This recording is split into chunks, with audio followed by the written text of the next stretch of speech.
The story of Sohni Mehar is one of hope, tragedy and eternal love. Our story starts in the fertile lands of Punjab, near the banks of the river Chenab. One day, a baby girl was born to a family of potters. Such was her beauty, she was given the name Sohni, which means beautiful in Punjabi. As Sohni grew older, she began to assist her father in his work. Using the potter's wheel, he'd mold clay and create cups, plates and large pots such as water pitchers or curry, like this one. She would then adorn these pots with intricate designs. Once decorated, they'd be sold in a shop which was also their home. Their combined skills and craftsmanship were well known far and wide. Years later, a rich trader named Izzat Beg set off from Bukhara in Uzbekistan. He was travelling on the trade routes through the province of Punjab, and he was told about the crafts created by the potter and his daughter. He decided to buy some of their exquisite earthenware and pay them a visit.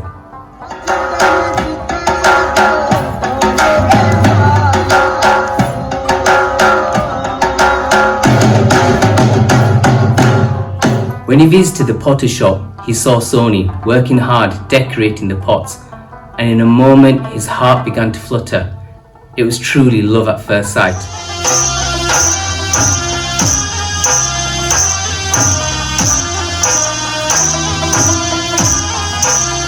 He yearned to see her again, and he began to make excuses, and every day he would visit the shop to get a glance of Sohni, buying a cup one day and then some pots or plates the next.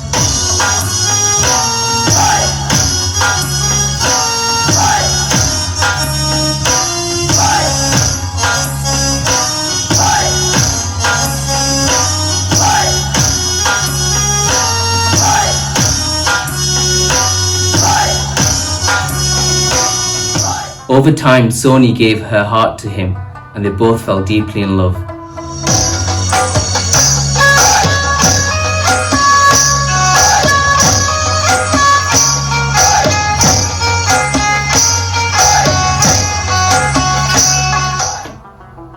He continued to visit the shop until his money ran out, but rather than returning to his palace in Bukhara, Izzat Beg took up the job of a servant in the house of the potter. He was tasked with taking out the family's buffaloes out for grazing. Soon, he became known as Mehar, the buffalo herder.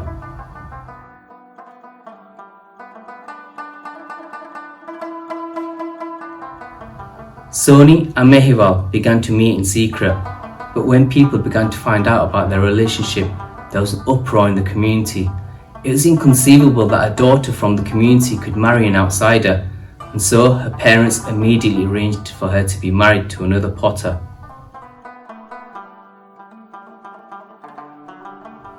The following day, the marriage ceremony took place, and Sohni was sent off to her husband in a palanquin.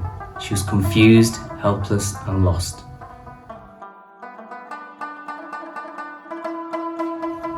Mehar, not wanting to hurt the family's feelings, renounced the world and began to live his life as a fakir.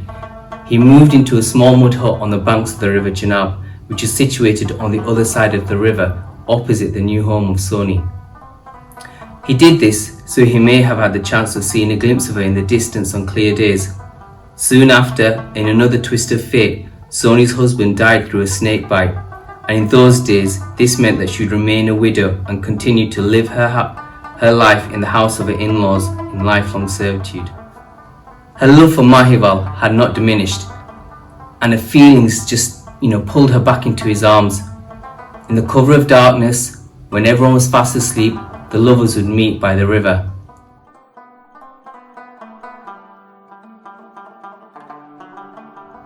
Sohni could not swim, and so, being the daughter of a potter, she used a gura and she turned it upside down. The water pot became her trusted companion.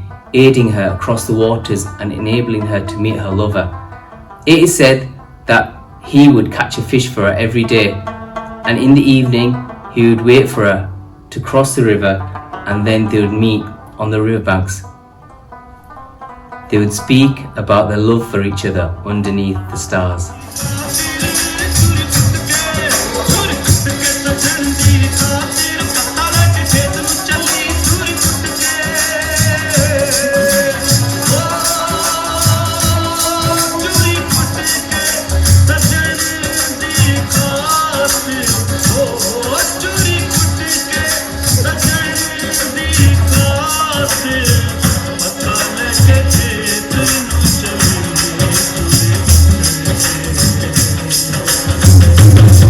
Meanwhile, rumours of their romantic rendezvous spread. One day, Sohni's sister-in-law followed her and spotted the hiding place where Sohni kept her water pot. She then told Sohni's mother-in-law, and rather than confronting her, the women decided to take a dark decision. The next day, the sister-in-law took the clay water pot and replaced it with an unfired one, knowing that it would break up in the water. That fateful night was a terrible stormy one. As Sohni reached for the large clay pot, she noticed something strange. Sohni had lived her whole life working with clay, and she realised that the pot was not fired. She knew that there was a risk that she might not make it, but alas, her love was so strong for Mahewal that she took the next steps to follow her heart and cross the raging river. It is here that poets recite the heartfelt dialogue between her and her water pot, which was meant to carry her to her beloved.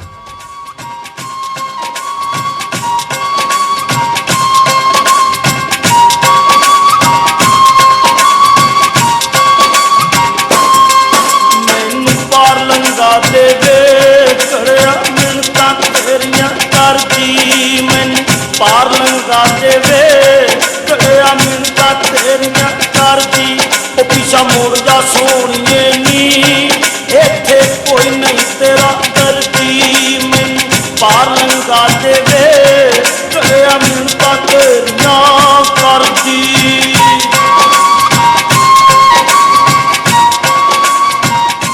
Tragedy struck that night as the pot began to dissolve and crumble. Sohni cried for her beloved to help as she began to drown. She looked to the skies and asked the heavens for help. Mahewal immediately jumped into the raging river and trying his best as can to reach her. Exhausted, disorientated in the darkness, the lovers' hands finally touched.